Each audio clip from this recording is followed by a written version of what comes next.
पूर्व प्रथम शताब्दी में हुई। वहां से लेकर के 400 ईस्वी तक इनका कालक्रम चलता रहता है। कुछ इसे विक्रमादित्य के जमाने का कहते हैं, कुछ इसे चंद्रगुप्त द्वितीय के समकालीन कहते हैं, कुछ ये समझते हैं कि जो रघुवंश में वर्णन किया, समुद्रगुप्त के युद्धों का वर्णन किया। इस तरह से अनेक भ्रांत मान्यताएं हैं। कालिदास के विषय में स्वयं ये नहीं कह सकते कि वो कहाँ के कवि हैं, क्योंकि उन्होंने जो चित्रण किया है, प्रकृति का चित्रण किया है, इतना सजीव चित्रण किया है कि कश्मीर का व्यक्ति कहता है कालिदास कश्मीरी थे। बंगाल का कवि कहता है कि कालिदास बंगाली थे। उज्जैन का व्यक्ति कहता है कि कालिदास उज्जैनी थे। तो उन्होंने इस तरह से गंभीरता के साथ किसी भी चीज का चित्रण किया है। तो इनकी रचनाएं हैं, मैं इनकी रचनाओं का मैं थोड़ा सा उल्लेख कर रहा हूँ। वह रचनाएं, इससे पहले मैं ये कह दूं, उपमा कालिदासस्य भारवेर अर्थ गौरवम दंडिनः पदलालित्यम माघे सन्ति त्रयो गुण। तात्पर्य है कालिदास की उपमा अत्यधिक प्रसिद्ध है।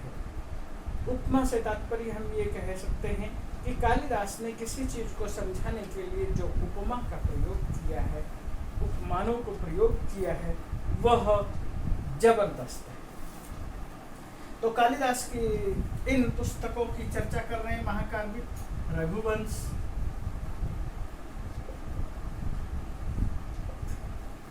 सर्ग है। इसके अतिरिक्त रघुवंश के बाद कुमार संभवम,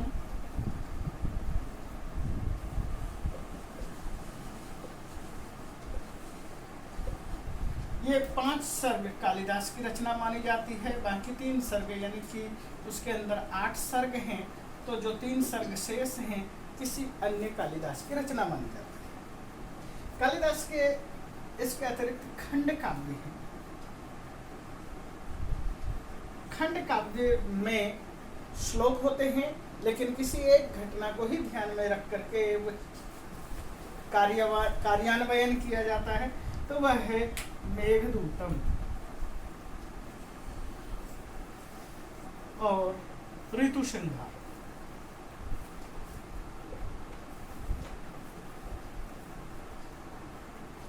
ये दोनों खंड काव्य प्रसिद्ध हैं।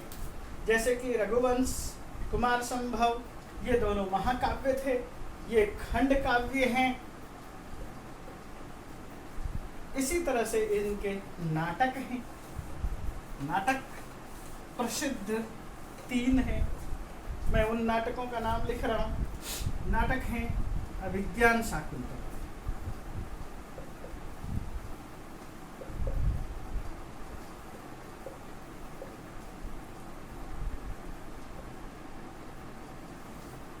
अभिज्ञान शाकुंतलम में 7 अंक हैं।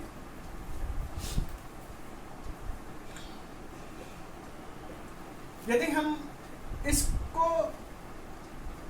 इसकी रचना करने से पहले जो भी कुछ था आदि पर्व में, महाभारत में शकुंतला के विषय में, वह ग्राह्य नहीं था जन सामान्य के लिए, और कालिदास ने उसको परिमार्जित कर दिया, साफ सुंदर खूबसूरत बनाया उस कथा को, और ये है अभिज्ञान शाकुंतलम। दूसरा है विक्रमोर्वशी,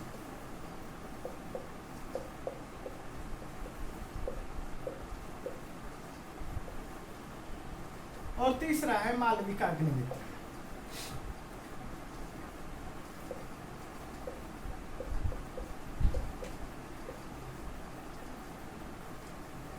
ये कालिदास के 3 प्रसिद्ध नाटक हैं।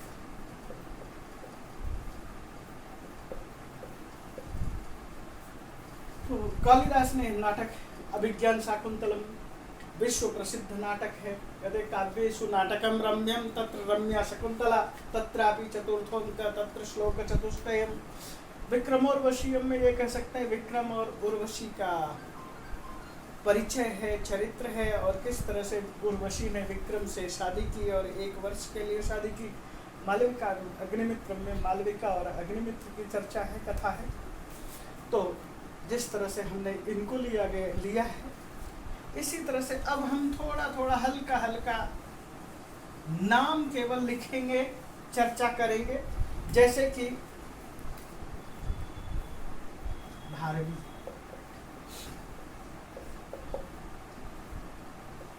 510 ईसा पूर्व कह लो, ईस्वी,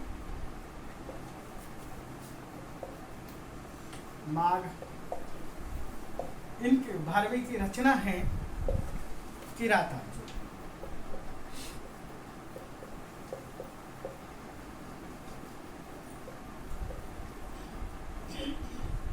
माघ की रचना है शिशुपाल वध।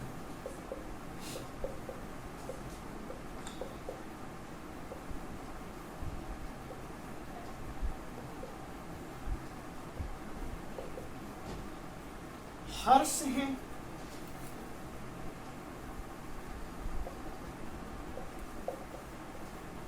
नैषध चरित्र। और मैंने इन तीनों को एक जगह इसलिए लिखा है कि हम ये बता सकें, किरातार्जुनीयम की छाप शिशुपाल पर है और शिशुपाल की छाप नैषध चरितम पर है। तो इन तीनों का क्रमशः छाप है, और इनको हम कवियों की गणना करने में हम ये कहते हैं, ये तीनों ही विचित्र मार्गीय कवि हैं। कुछ हमने जो जिन पहले नाटकों की चर्चा की, लेखकों की चर्चा की, कालिदास मध्यम मार्गी कवि हैं, ये विचित्र मार्गी कवि हैं। सॉरी, कालिदास सुकुमार मार्ग, ये विचित्र मार्ग कह लें। चलो, मार्ग की है, हम यहाँ पर थोड़ी सी चर्चा कर देते हैं। हम इसको रचना शैली के आधार पर कहते हैं, और हम रचना शैली की जब बात करें तो ये कहेंगे वैदर्भी, गौड़िया, पांचाली, ये 3 शैलियां हैं। इन 3 शैलियों में कालिदास की भी शैली है। ये सुकुमार मार्गी कवि कहलाते हैं।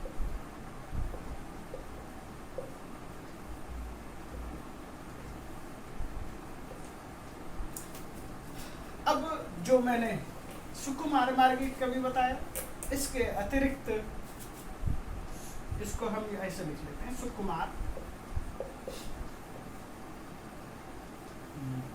विचित्र और मध्य।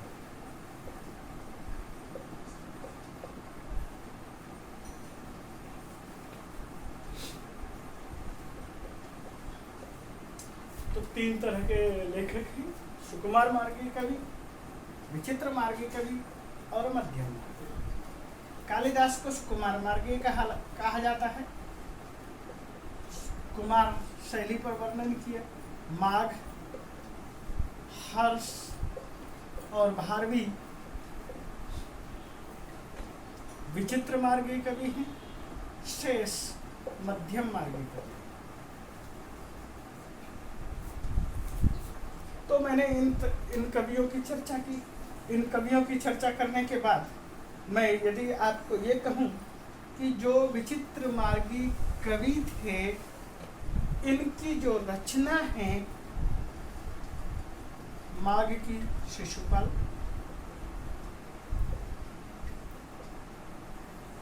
वधम, हर्ष की नैषध चरितम और भारवी की किरातार्जुनीयम।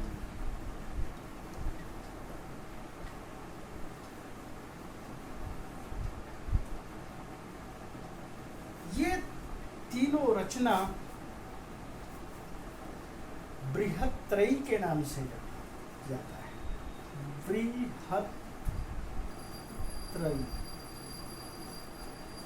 हम इसे बृहत्त्रयी के तौर पर गिनते हैं। तो जब बृहत्त्रयी कहते हैं तो लघुत्रयी भी होता होगा कुछ। तो लघुत्रयी क्या है? तो वो कालिदास की जो रचना है, जैसे रघुवंश,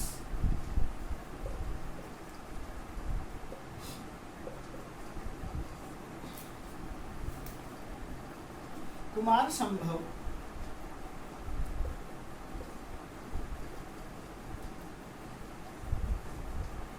और रघुवंश, कुमार संभव और मेघदूत,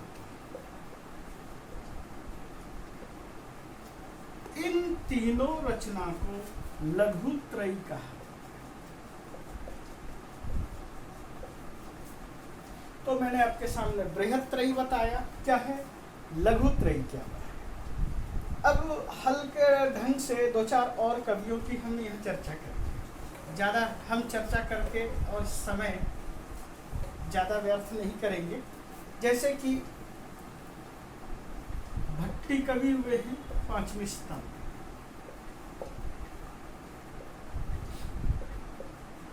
इनकी रचना का नाम है भट्टिका।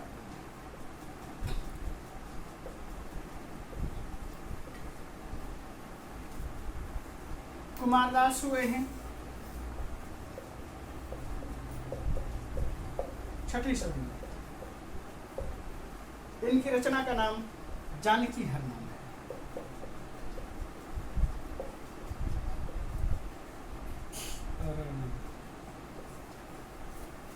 रत्नाकर हुए हैं, ये भी 6वीं शताब्दी में हुए हैं, और इनकी रचना है हर विजय। ये बहुत बड़ा महाकाव्य है जिसमें 50 सर्ग। अब इसी तरह से ऐसे तो बहुत सारे लेखक और रचनाकार हैं, कवि हैं, नाटककार हैं। तो मैं हल्के ढंग से और शॉर्टकट में मैं बताने की कोशिश करता हूँ। शिव स्वामी हैं,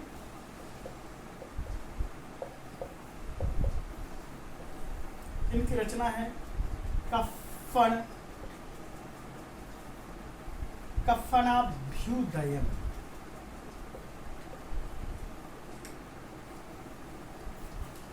क्षेमेंद्र हैं, ये प्रसिद्ध रचनाकार हैं, और इनकी पुस्तक है रामायण मंजरी, महाभारत मंजरी या भारत मंजरी।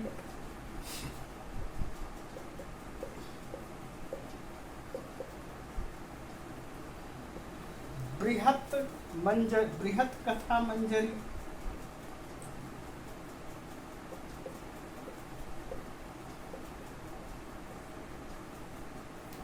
दशावतार चरितम,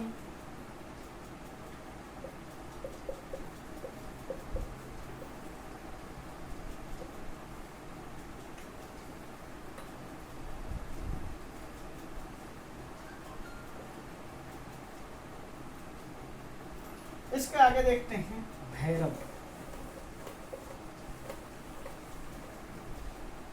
भैरव की रचना है श्रीकंठ चरितम,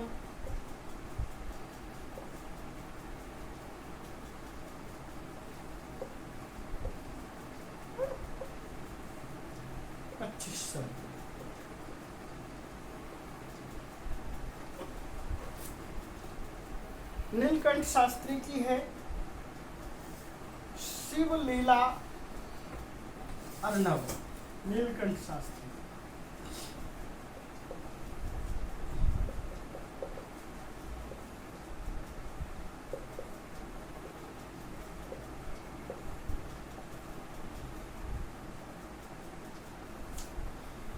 ये 12 सर्ग में है।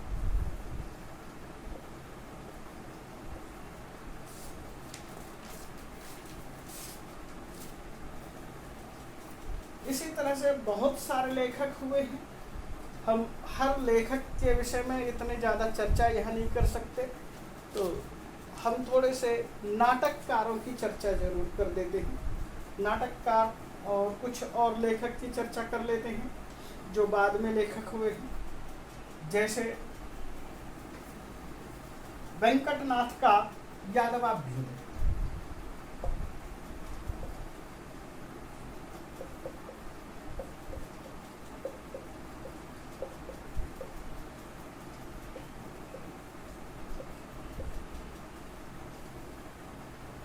वीर नंदी का चंद्र प्रभु,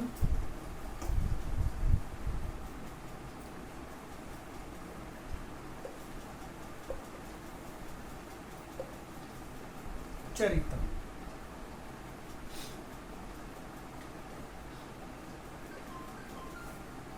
वाग्भट का है नेमी निर्माण का,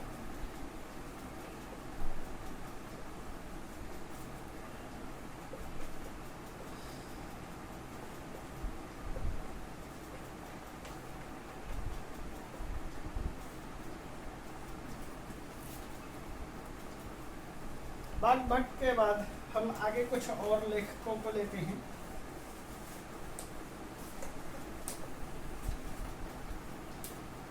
हेमचंद्र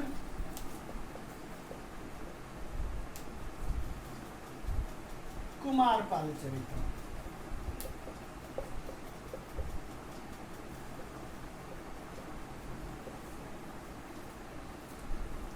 हरिश्चंद्र धर्म शर्माभ्युदय,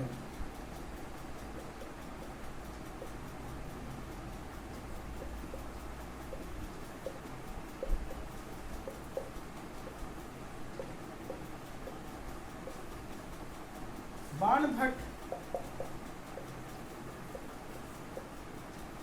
इसकी 3 रचनाएं हैं। नंबर 1 हर्षचरितम,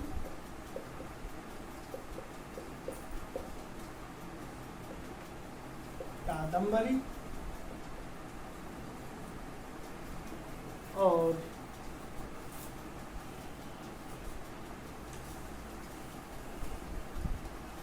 बस इतना ही रखते हैं, 2 रखते हैं, हर्षचरितम और कादंबरी। एक प्राकृत लेखक हुए, या आप ये कहें कि वाक्पति राज को लें। वाक्पति राज, इसकी रचना का नाम है गौड़ वहु, ये प्राकृत रचना। पद्मगुप्त लें,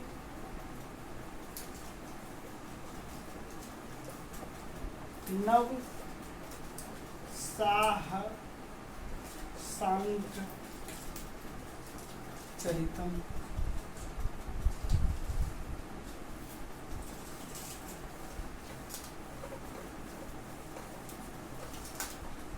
विल्हन कश्मीरी लेखक है, और विल्हन का है विक्रमांक देव चरितम। कलहन के बिना इतिहास में आगे बढ़ना मुश्किल हो जाता है। राज तरंगिणी, इन्होंने राज तरंगिणी के माध्यम से कश्मीर का इतिहास लिखा है। इसके अंदर 8 तरंग है। गंगा देवी है,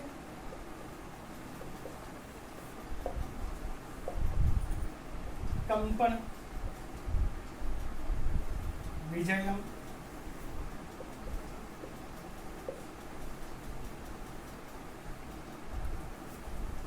मैं और इन लेखकों की चर्चा न करके संस्कृत के कुछ लेखकों की चर्चा कर देता हूँ। नाटककार जो अभी तक छूट गए, संस्कृत नाटककार। सबसे पहले नाटककार हैं